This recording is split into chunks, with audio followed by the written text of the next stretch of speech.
How much does the community need a place like Sportsman Tennis Club? Oh.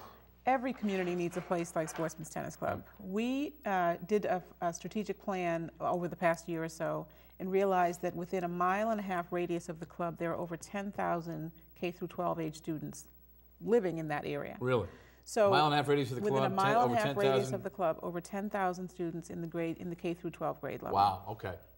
So you can see in the face, you get a bunch of young kids, you know, and then Frankie in the back there. But yeah, I mean, a great group, a lot of young kids. Right. What's the message to kids in and around the area? Come on down. The message is come down no matter where you are, no matter what your financial situation is, no matter what your athletic ability is, come down and we will get you on the court. We also have academic support. We'll help you in the classroom. We have a boys leadership program, a girls leadership program.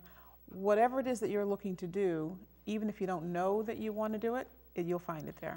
I'm going to ask Frank this question because I know he has a great answer as always, but I know we talked about it before. It's not just tennis, though.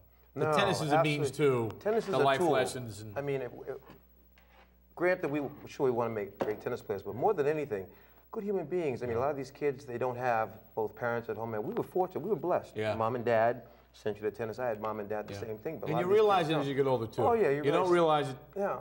But you also, as you get the older you get, the more you want to give back, because you realize when you're 20, you think you have all the time in the world. Yeah. When you're 40, you're how much time do I have left? Yeah. So you kind of like want to make good somewhere in the middle. Yeah. So these kids that come, we try to teach them conflict resolution so they're not having as many fights. We show them, like Tony said, take a big problem and break it down. Right. So it's not a problem because it's just a challenging moment. And let's meet the challenge. Tennis is the game of life. It's just like chess. You know, it's not a game that somebody who lacks intelligence is able to play. Right. You know, and these kids, they figure out, if I put the ball here and he's there, he's not going to get it. Right. You know, if I do want to go back and forth to him, I can. Yeah. It's success. You know, each kid makes the other kid better. And it's a game, it's a singular game. So success or failure, you're not pointing fingers anywhere but one place. Right. So, I mean, I love sports. I'm a huge believer in the life lessons, how to handle defeat and victory the same, and not to get too high, too low, and being a sportsman, all that stuff. But also, I mean, when you look at the group of kids that come, we have every color and every language. I mean, we're totally diverse. And these kids from different neighborhoods where they see mostly kids that look like themselves, they come into a place where they see everyone that looks different, and it's fine. Well, for me, that was my first experience as a 10-year-old kid from West Roxbury. And I was like, wow, okay. What's the common denominator is we're going to hit some balls, we're going to run a relay race, and we're going to eat pizza. Yeah. And we're going home. Right. Jim Smith has passed on, right? Yes. What's Jim Smith thinking when he looks at this club today? Because I remember him as just this happy, jolly guy who just, you know, obviously he's the godfather of Sportsman Tennis Club. That's right. What's he thinking when he looks down at Sportsmen? What does he say? I hope he's thinking that that people who believed in his vision and who caught on to his vision have carried it forward, and that I hope that he's happy to see that. I think the number is somewhere around 60,000 conservatively children that have come through the club. Wow. Many of whom have gotten, as you say, college scholarships. At the very least, they've played on college teams, they've played on high school teams. And I hope he sees that the vision he had, which as Frank mentioned earlier, is that tennis is a vehicle that helps you build character, that's what we've carried forward.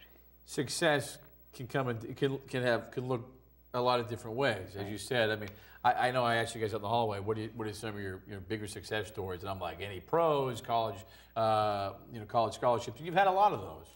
We have, but our success story is when a child walks in the door and says, I got an A on my test, especially a child who a few weeks ago really had no desire to even study or didn't think that they were going to be able to do it. Or the child who walks up to you and says, I'm ready to challenge you now. I'm ready to play you on the court. I love that. Because you see that confidence that they didn't have before. Yeah, and learning something new and getting good at it. We touched on this before we came on, the academic component. Like to me, tennis is enough. There's so much to learn there, but you guys also have classroom set up, or what's going on? A number of different programs. I mean, Tony can go more in depth. I know more about we have a program that is, the kids come after school and they get tutoring for like an hour and 15 minutes, and then tennis for an hour and 15 minutes. I mean, that's awesome. How do you get any better than that? But there's also more programs. And you get the academics before the tennis, so you almost have to earn the tennis a little bit. Well, which I it's kinda like. both. It depends on what your grade level is. The common denominator for us is that we focus on math and literacy because those are the gateway subjects that have been stumbling blocks for our kids for a long time. And without a good foundation in those two areas, it's very hard to go forward no matter what level you're in. But we also have something for the parents that you can. We do. We have a GED program as well. Awesome. We have programs for every level, no matter where your starting point is. We have an SAT prep program, in addition to the K through 12 academics that happen 6 days a week. Do people know about all this stuff? I imagine a lot of people do, but we're here. But do you feel like there's? I mean, I feel like we are the best kept secret in Boston, and we have to change that. well, you're not that good a secret because again, I think a lot of like you said, when people say Sportsman Tennis Club, but some of this other stuff we're discussing now, like the academic stuff, the GED stuff, I'm like, that's some cool stuff. Very true. So yeah, let's get some people showing up and doing their thing. Right. I'll go Frank, and I want you to answer the question as well. How good do you feel about doing it? I mean, I'm a big believer it feels good to do good. Well, Does it feel good to do what you're doing? I feel great, but you know, being a police officer for 20 plus years, you know, on this job. 20 plus years, having man. a great time. I think that I finally found my little niche, and you know, being on the board of directors for Sportsmen allows me to play two roles. Yeah. For the department, I get to see all these kids, and we found a way through the department and great support from the department to service these kids. I mean, granted, like I said last time, we serviced over 1,000 kids this summer through this tennis program, and the department provided vans, transportation. They allowed officers to bring kids and bring them back. These kids got to sit down, talk to us, ask us questions, be very real, and they came back. You know if they do it and they don't come back, that's one thing. Right. But when they're lining up at the station, you know, waiting there in the lobby, 20 kids, where are you waiting for? We're waiting for such as take us to tennis. And the goal is to have this in each district. I love anything that humanizes police officers because we took the job because we wanted to make a difference, we wanted to do good. Somewhere along the line, you feel like, why do people hate us? Yeah. But seeing you in the court, and I know there's a number of other officers involved with it, it's great for these kids to see the human side of the police officer. And I'm going to let you kind of touch on that too. I mean, the Volleys Against Violence program and having the officers in the club, what do you see from that? How positive is that? Well, you know, let me, even to expand on it, just to say the role of the board of directors, in addition to making sure that you're being true to your mission and that you're adhering to the governance principles, the board is supposed to help you connect to the community. And having people like Frank on there who recognize that they can play a dual role. They can sit on the board of a nonprofit or get involved with a nonprofit organization and bring their outside skills and their passion into that organization. That's what we as nonprofits need. So I would encourage any nonprofit organization that's working with youth to find a way to connect with the Boston Police in their district and bring them in. Find a way to bridge, to create whatever dialogue is needed to help open doors for everyone to see each other in a new light. Because we're in such an position to see kids. Yeah. You know, kids who are looking for something, looking for somebody to channel whatever it is, or take that's splitting the road and they want to go this way as opposed to that way, and to have a program like Sportsman Tennis Club and say, hey, how about tennis? Right. Well, you know, the way it is now and the way that the department's been backing us up, the community service office, if anyone sees this show and is interested in having their kids play tennis, go to the local police station, speak to the community service officer, and because that's where it's all happening. All right, so let's hit on that point again. People watching the show, because we know a lot of people watch the show. Anyone interested? My mom, your mom, and maybe somebody else. But I mean, no, if you're watching and you see a police officer, the youth service officer. You can call your local district, or you can find a police officer and say, you know, I'm interested in the tennis program, and they should be able to guide you to the community service office. Each station has one, and the community service officers are the ones that are bringing the kids. Like the overall goal, each district brings a van Friday from 6 to 8.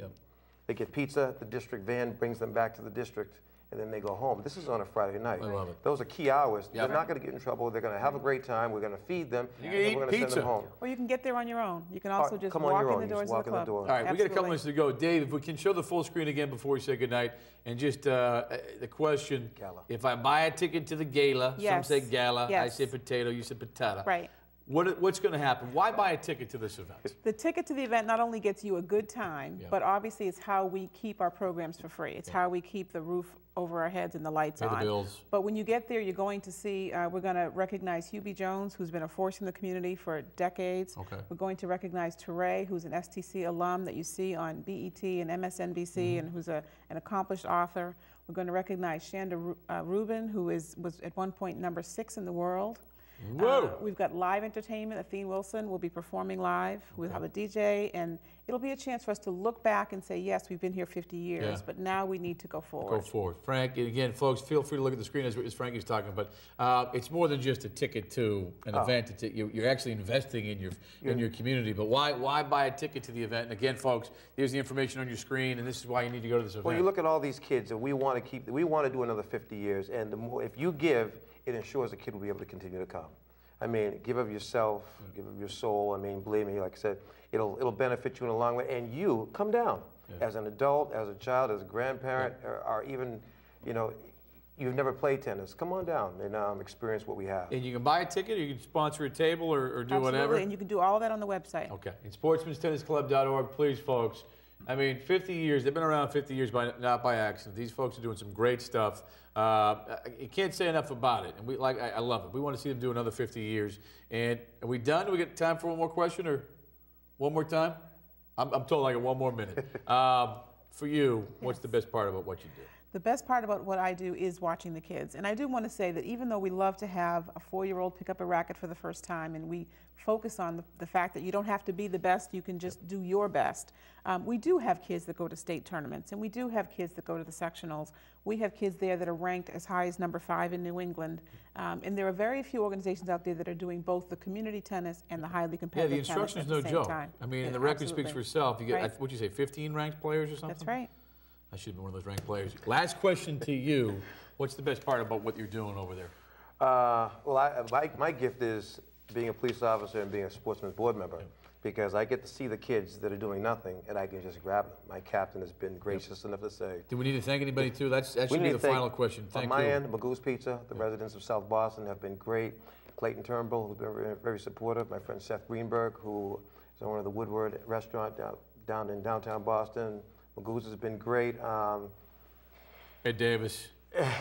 Just throw him out there. Commissioner Ed, actually, I was at a party. I was at the Rodman, who has been unbelievable. I was at the Rodman Gala and had a nice conversation with the good commissioner. I love it. And he said to me, Frank, we're going to do a little more for your program. That's what we like to hear.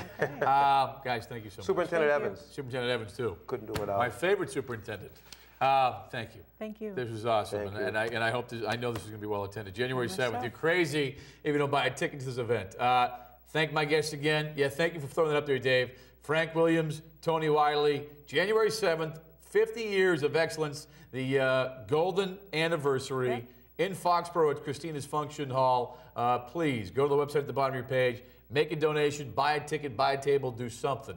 I want to thank my guests again, and thank you for watching tonight. Thanks for watching Call the Cops. Until next time, have a great week and be safe, everybody. Good night.